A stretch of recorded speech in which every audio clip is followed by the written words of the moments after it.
안녕하세요. 채태웅TV 채태웅입니다. 지난 8월 14일 시젠의 2분기 실적 발표가 있었습니다.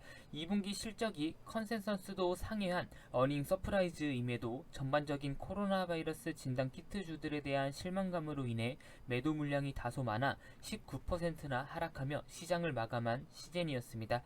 실적 컨센서스 영업이익 평균치가 1,562억이었고 시젠이 발표한 영업이익은 1,690억으로 어닝 서프라이즈는 말해봤자 입 아프고 컨센서스를 꽤 상회했음에도 매도 물량이 늘어 하락한 시젠입니다. 따라서 오늘은 시젠의 반기 보고서가 나온 만큼 같이 반기 보고서와 재무제표를 확인해보고 시젠을 왜 다른 항체 진단 진단키트 주들과 비교해서 봐야 하는지 확인해보겠습니다. 먼저 간단히 지난 8월 14일 금요일 3분봉 차트입니다.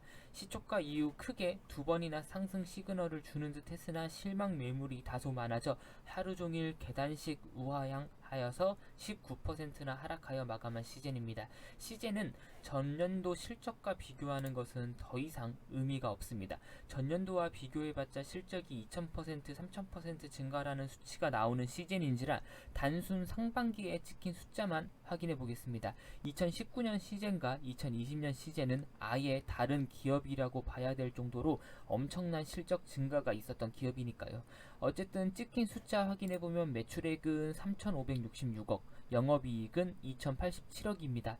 약 60% 이상에 달하는 영업이익입니다. 단순 실적만 놓고 봤을 때는 독과점 수준의 기업이 아니라 조폭이 아닌가 의심될 정도의 영업이익률과 매출액입니다. 어쨌든 실적은 말해봤자 입 아프고 유동자산과 유동부채로 얼만큼의 변화가 있었는지 확인해 보겠습니다.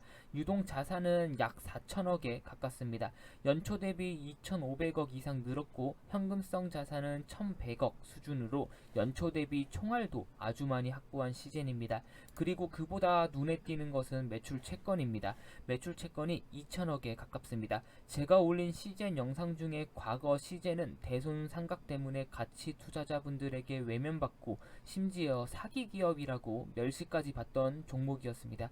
그러나 최근의 시젠은 그런 과거가 무색하리만큼 채권 회수율도 높고 대손 상각은 신경 쓰지 않아도 될 만큼 실적이 폭증한 기업입니다. 다른 기업이나 여타 다른 종목들에서 이렇게 실적이 폭증해서 기대를 품고 매수했지만 알고 보니 장난질을 쳐서 매출 채권만 폭증하고 그 이후에는 재무제표가 더러워지는 기업도 많은데 시젠은 그러한 리스크는 없습니다. 어쨌든 아주 좋은 매출 채권의 모습 중 하나입니다. 다음으로 유동부채 확인해 보겠습니다. 유동부채가 1,600억 수준으로 늘었습니다. 그중 단기 차입금은 75억 수준으로 아주 양호한 편입니다. 부채라는 억양 자체가 주는 부정적인 뉘앙스를 지울 수는 없지만 기업을 운영하는 데 있어서 필수적인 요소 중 하나가 부채입니다. 폭증하는 실적에 발맞춰 적당한 부채의 증가 그리고 그 내용을 들여다보면 매입 채무가 많이 늘어난 것을 확인할 수 있습니다. 주석을 확인해 보시면 아시겠지만 그만큼 시젠과 거래처 간의 신뢰도가 높고 많은 매출에 대비를 잘하고 있음을 방증한다고 할 수 있습니다. 반기 보고서에 나온 만큼 어닝 서프라이즈 그 자체인 시젠 그러나 실적 발표 이후 19%나 하락하여 22만원 선에서 종가 마감한 시젠입니다. 그 이유는 최근 늘어난 진단키트 업체들 그리고 이 때문에 발생한 진단키트들의 가격 하락이 이유라고 할 수 있습니다. 더 이상 시젠을 포함해 진단키트들이 실적이 증가하거나 기대한 것만큼 나올 수 없다고 시장이 판단한 것이죠.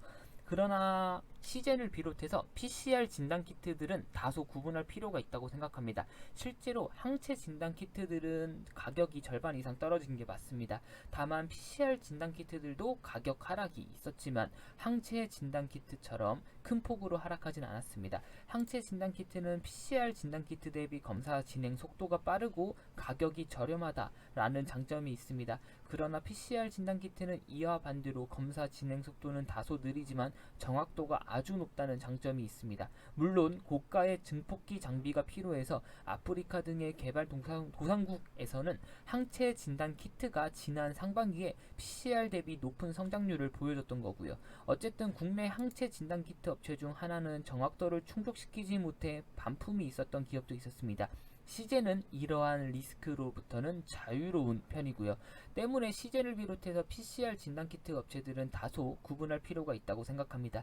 물론 PCR 진단키트도 비교적 진입 장벽이 높지만 그렇다고 우리가 흔히 생각하는 바이오, 신약처럼 그렇게 아주 높은 진입 장벽의 시장은 아니라서 꾸준히 세계 성함가 진단키트 업체들을 확인할 필요가 있습니다. 그리고 또 하나, 지난 8월 14일부터 시작해서 주말간 국내 코로나 바이러스 확진자 수가 폭증하고 있습니다. 13일 100명을 돌파하더니 8월 15일은 300명에 가까운 수치를 보여주고 있습니다. 제2차 파동이 시작되는 것이 아니냐라는 염려도 나오고 있고요. 좋은 뉴스는 아닙니다만 시젠 주주분들과 코로나 바이러스 관련 주주분들께서는 확인하실 필요가 있는 뉴스입니다. 그러나 사실 시젠을 비롯해서 진단키트 주들의 국내 매출은 그리 높지 않습니다.